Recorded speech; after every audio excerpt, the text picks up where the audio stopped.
In June 2022, inflation in the US, the headline rate peaked at 9.1%, and then it started to head lower. The big question now is it still heading lower, or is it stabilizing, or heading higher?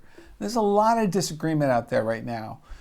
And I want to take a look at some of the inflation metrics in the US and in Canada as well. And I want to show you a scary chart. And the scary chart is the Federal Reserve's reaction in the past to inflation and the outcome and how it compares to today. So let's dive in. If we take a look at this graph here, we can see we have core PPI, core CPI, core PCE. We can see that the rates have headed lower. Now, there's no question that they've stopped heading lower at this fast rate. The question is this stabilization? Is it ticking higher or is it heading lower? Let's start to take a closer look. Last week, we saw the CPI number come in at 2.7% versus a 2.8%, so a little bit better than expected. And the CPI here is this white line. So we can see this white line basically trailing all the way out here. It does look like it's stabilizing a little bit, perhaps even heading higher a little bit. This blue line is the core numbers for CPI, and that's at 3.1%. So still well above the 2% target for the Federal Reserve. I always maintain that the 2% target, that was just made up. In fact, Bernanke made that up in 2012 and said, well, we think this is a good number, blah, blah, blah, blah, blah. But there's no real science behind it. The ideal number, if you can control everything, would be 0% inflation. You don't want deflation. I get that. Now, you need a little bit of a safety buffer. I get that too as well. So maybe it's 1% versus 2%. But 2% it is. But we're still well above that. And there's no harm if we go a little bit below 2%. But the core rates are basically above 3% at this time. And that's a little bit of a problem. So this graph shows a couple of different inflation measures. And here we are looking at the CPI, the core, so removing food and energy. The actual rate last week for July, for the month of July, was 3.1%. The expected was 3%. So it was higher than expected. And so the white line here is the core CPI, and you can see it moving higher here. This purple line here is the super core, and you can see it moving higher, and it's at 3.2%. Super core is CPI minus food, minus energy, minus the housing component as well.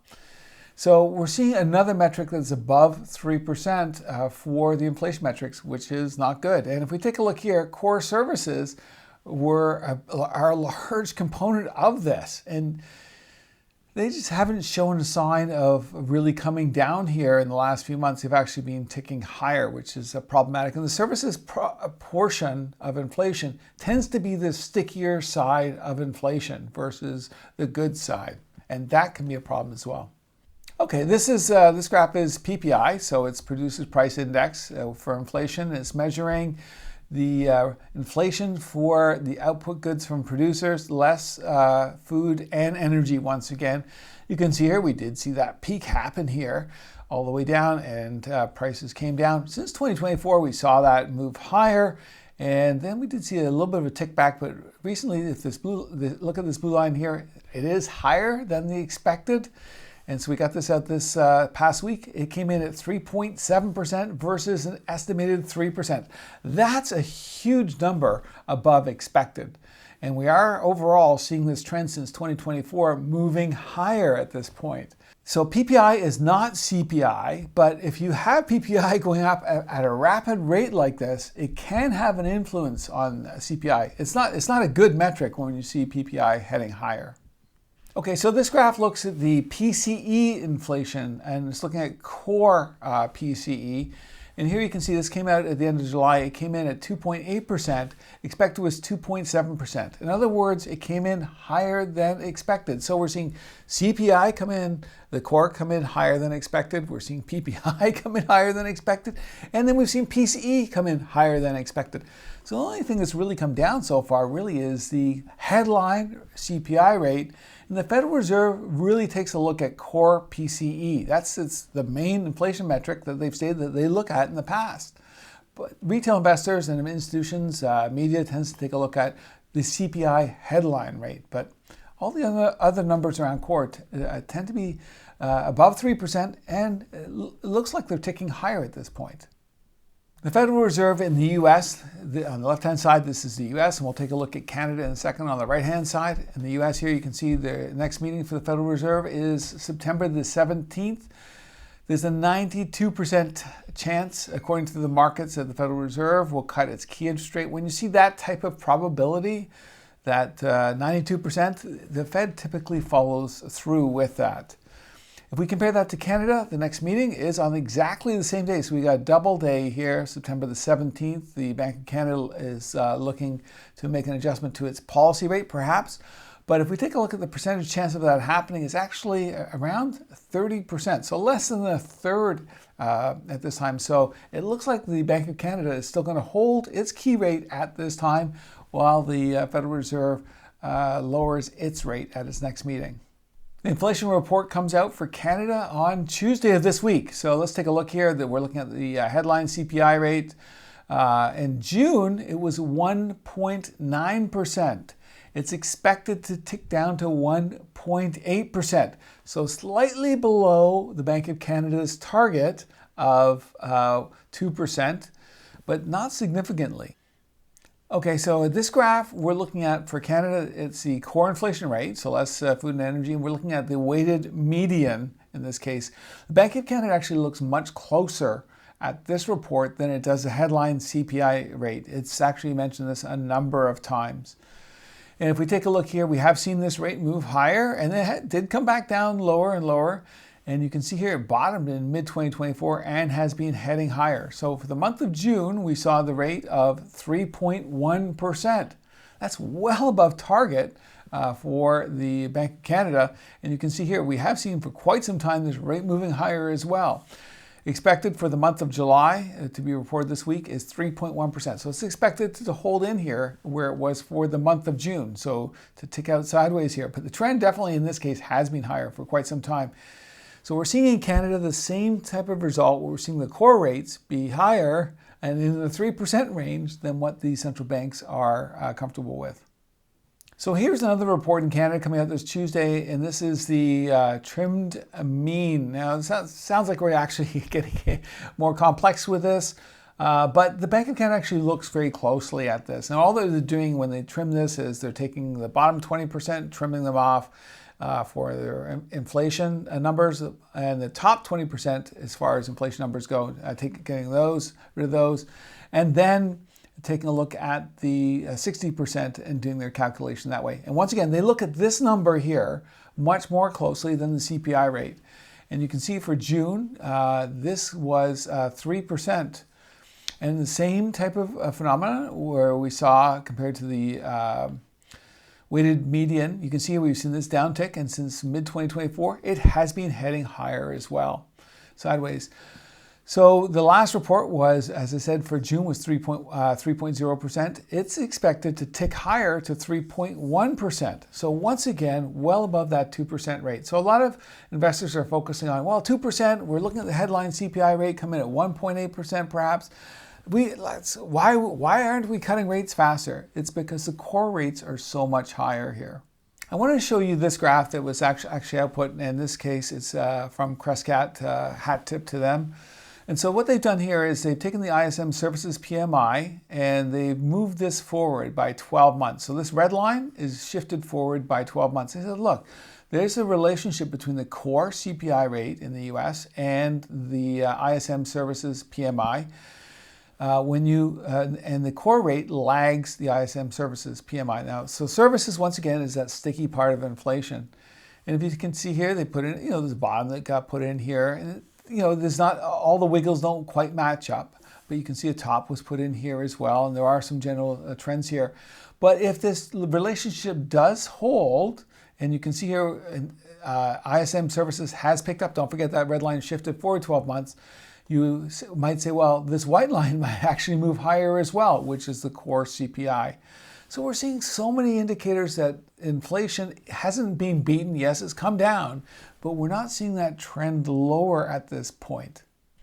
Okay, so this is a scary graph. This is the graph that concerns me. It's the first part of it. I'm going to overlay another data series in a second that'll be even scarier. But this is looking at CPI for inflation because we have to go back this far. And we look at the 1970s, we saw inflation rise, and everybody said, oh, look, we were taking action against that, and inflation went down. And they said, well, we got it all figured out. It's all done. We've taken the right action. It's solved.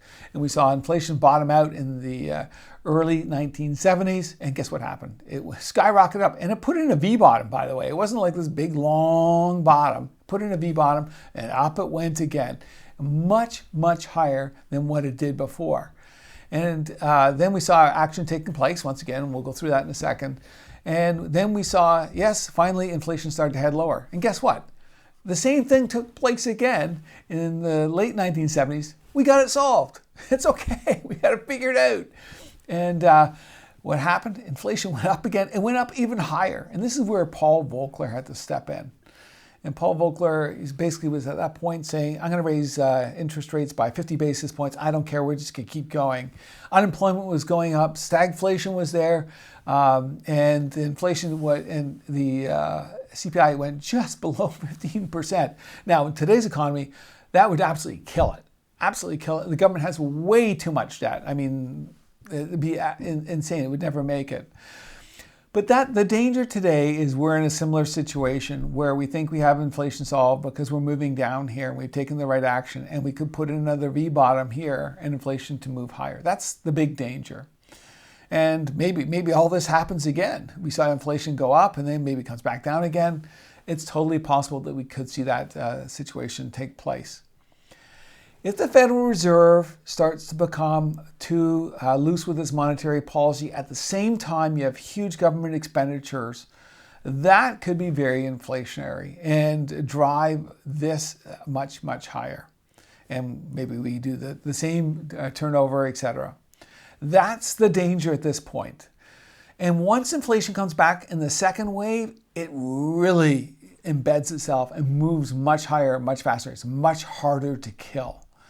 And that's where the problem really is. And that's why Volcker here had to take some huge action here up at this level and say, we're going to do this. And we're going to go through that in just a second. So the danger here is that the Federal Reserve becomes too loose too fast. And the governments keep spending too much money at the same time. That's not a good combination. Now, some economists will push back and say, well, we're not like this. This is different. Maybe we don't think this is going to happen. We want to go back, and I respect some of these economists, very well-known economists, and it's more like after the Second World War. We saw this inflation spike happen, go up, and then we saw it get control, and then it stayed down. And we're sort of right at this point, and we're expecting inflation to head lower and stay lower. Now, I want to say that today's environment is very different compared to what we saw back after the Second World War. After the Second World War, you had all the people coming back from the war, coming back into America. And the government's basically created all sorts of work programs, building infrastructure, roadways, ports, railways. That type of infrastructure did two things. First of all, it employed the people. And second of all, it created an increased productivity. It gave a real boom. So more goods and services were able to be transported, to be made, and that's productivity. Productivity is when you increase the amount of goods and services. That's it. And that in that environment that was set up, we saw the GDP growing at 5% a year, 6% a year. I don't think we're in that environment at all. I really don't. And there's a couple of reasons why. And the first reason is that, first of all, the government has way too much debt. And that's actually reduces productivity in the economy overall. The second thing is governments around the world aren't spending their money on productivity boosters. If you take a look at countries like Germany, France, UK, Canada, the spending is not being put out for an increase in productivity. It just isn't happening. I'm not going to get political and look at all where the money's spent or whatever, but you have to ask yourself with every country, are they actually increasing the number of goods or services for the people per capita? And that's really what it comes down to. Not are they transitioning from one form of production to another. It really matters on the output. The one argument that may say, well, perhaps more like the 1950s and the 1970s, is that AI could have a big impact on the economy. Now, as far as AI goes, I mean, you're still going to need to have people come out to fix your house, to the plumbing, the electrical. So services aren't going to have a huge impact, at least in the short term. Perhaps there's applications in the longer term. Manufacturing is also, well, you're still going to be producing the goods. Maybe more robotics might take place. And absolutely, AI is going to have a big impact at the office level in society. And the difference between the 1950s, what was taking place, compared to AI, what it could do as far as increasing productivity goes, is that in the 1950s, the government was hiring and companies were hiring people to build all this infrastructure to increase the productivity. In this case, AI is actually having people laid off as it is doing productivity. And there's a lot of arguments, people saying, well, we'll just bring in UI and people will not work. We'll have a large part of society just not working, and AI will look after that. Now, if you started doing some weighted averages on all that, with the people not working and AI being more productive, it's hard to say that there's going to be a huge benefit in the short term as far as increasing productivity goes. So there's no question productivity will increase in offices, and there will be some impact along the way in manufacturing, etc. But it's a very different situation, and it's going to be very difficult for governments to grow their way out of debt by just saying, well, we're going to let AI fix everything for us. And overall, on balance between measuring like what happened in the 1950s and the 1970s as far as inflation goes, I think we're more like the 1970s than the 1950s. And that's why I think it's prudent for central banks to actually be more hawkish than what are being demanded by so many economists right now at this time, and Trump as well. And I think it's wise for them to say, well, yes, inflation may actually go down quite a bit here and return back down. And there is a lag, sure, absolutely. What we do now will have its impact, in 18 months or so, as far as the impact on the full impact on the economy. But we're still well above target on the key metrics, and it looks like they're heading higher. So that could be a little bit of a problem. Now, here I want to show you this next graph that is really, really disturbing to me. This graph is the same graph, but with an overlay. So we're still looking at CPI here, and I've overlaid the federal funds rate. So what's the Federal Reserve doing as far as trying to manipulate the inflation rate? So let's go back to the 1970s. If we take a look here, the first thing is that the federal funds rate is above the inflation rate. And there's a lot of people, economists, saying, well, the inflation rate, the federal funds rate should be the inflation rate. Okay, but it hasn't been the case in the past. You can see here that as inflation was increasing, this line in red, the Federal Reserve was raising rates at a really fast pace right here. Eventually, it had its impact, and we saw inflation head lower. And once again, we saw that spike higher here for inflation, and the Federal Reserve reacted really fast again. Up it goes, up, and this peak. And we saw it go back down again. And you can see here that in this case, the Federal Reserve reacted really fast once again for the next peak and raised above. Here's inflation. This is where they say, we don't care. We're just going well above inflation. We're just going to keep going. We're going to kill this off once and for all with Volcker. And we saw some big, huge adjustments here. But if you take a look here, even on the way down, the federal funds rate was much higher than the inflation rate all the way down. And that's been the pattern in the past. Look, if you take a look even in this time period here, generally speaking, over time, the federal funds rate has been above the inflation rate. Now, we've been spoiled through COVID with ridiculously, artificially low rates for quite a while. Everybody thinks they should just go back there. Here we are today.